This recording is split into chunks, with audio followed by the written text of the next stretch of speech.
और नवरात्र भूखल बाड़ी अपना पति देव से कहत है कि जाई बाजार सब सामान लेके आई। बड़ी निमन भाव से कहत है कैसे वाह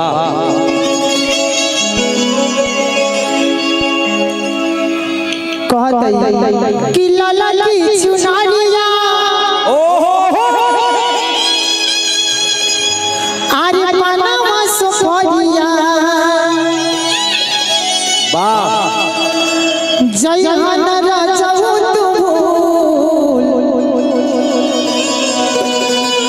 कि अवतारी घरे हो मयरिया अरे अवतारी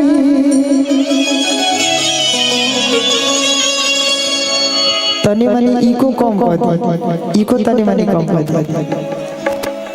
कि अवतारी घरे हो मयरिया कि पिया लई अवतारी घरे हो मयरिया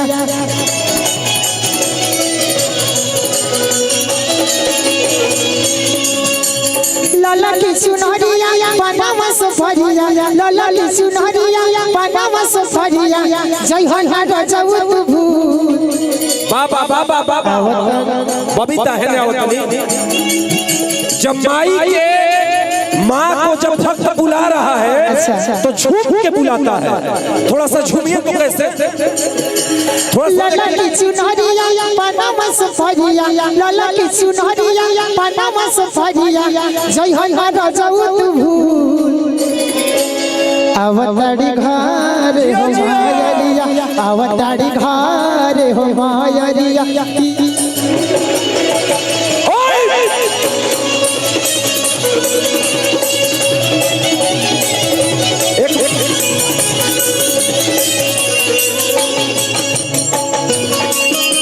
क्या बात है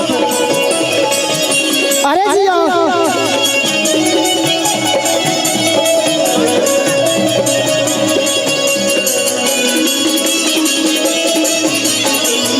अरे जी आओ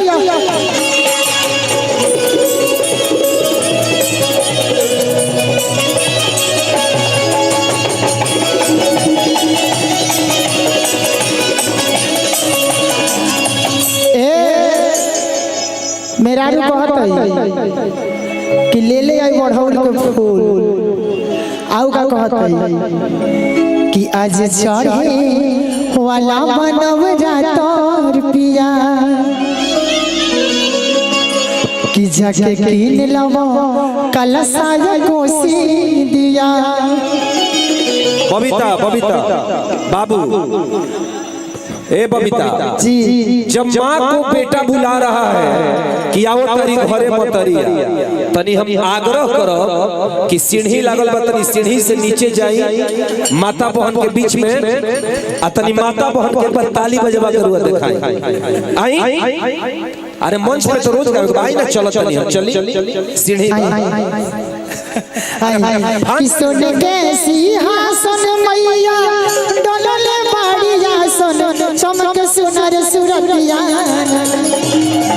सोने के सिंहासन मैया डोलले बाड़िया सोने चमक सुनर सुरतिया मनवा मोहे माई के मुरतिया चमक सुन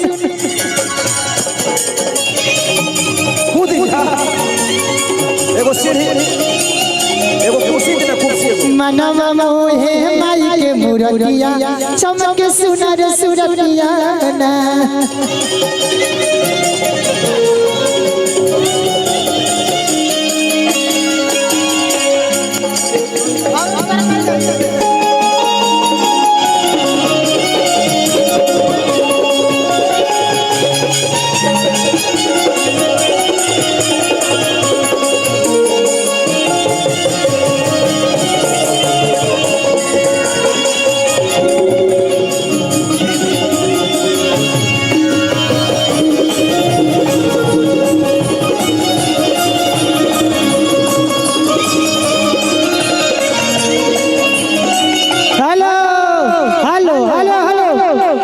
रुक जा, मन नहीं खेला लगत रोज लगता ना तो ताली कहे नहीं खींचे बजाओ। ऐसे ना ऐसे ना ऐसे ना ऐसे ना ऐसे ना हमारे गोलू भैया गाई ना कि वाला कवला पिया हो महुआ ला कवला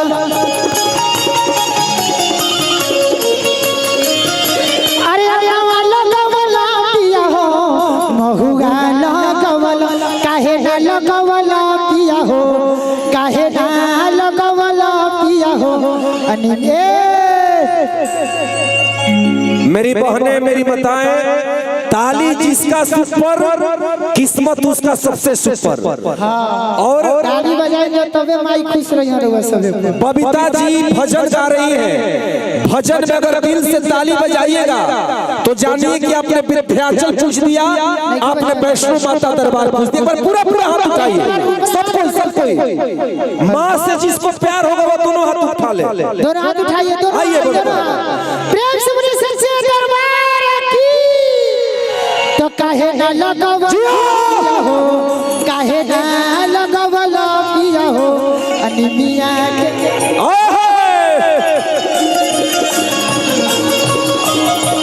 काहे ना लगवला पिया हो अनिमिया ए होनिया कैसे आई तो बांस घेरल बा कैसे आई ओनिए से ताली बजाई जा कि सोने के सिंहासन मैया डलल बाड़िया सन चमके सुनर सूरतिया सोने के सिंहासन मैया डलल बाड़िया सन चमके सुनर।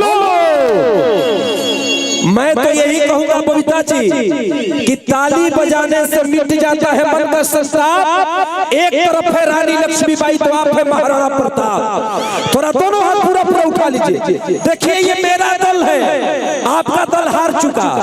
अरे हमरो दल तनी कम ना बजालो बुझा गए।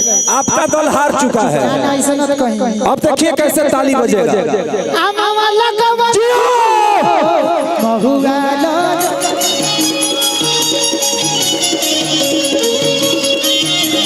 काहे ना लगवला पिया हो काहे ना लगवला प्रेम से बोलिए शेरा वाली मैया की।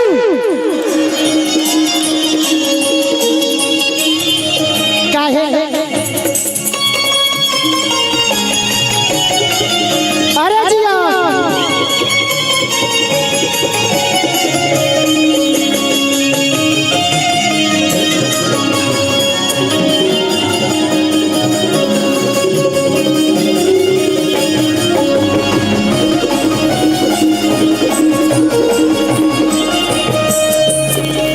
निमिये हा घरवा आइए निमिये दुआरवा हो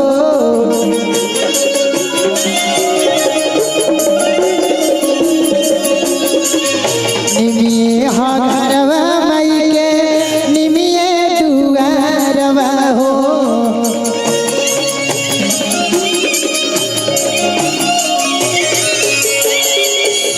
कहूँ न भावे आइए पकड़ी पारवा हो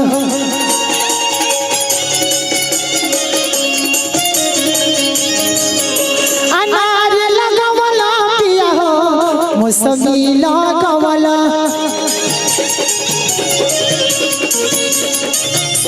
अनार लगवला पिया हो मौसमी लगवला काहे ना लगवला पिया हो काहे ना लगवला पिया हो नारियल के गछिया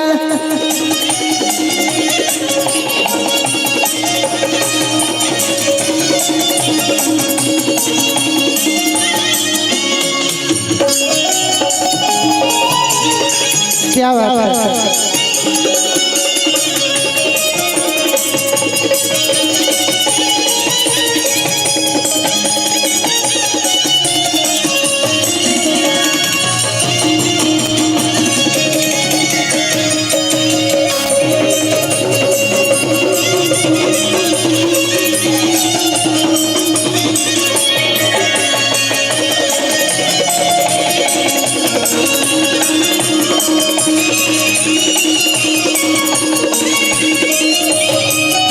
हेलो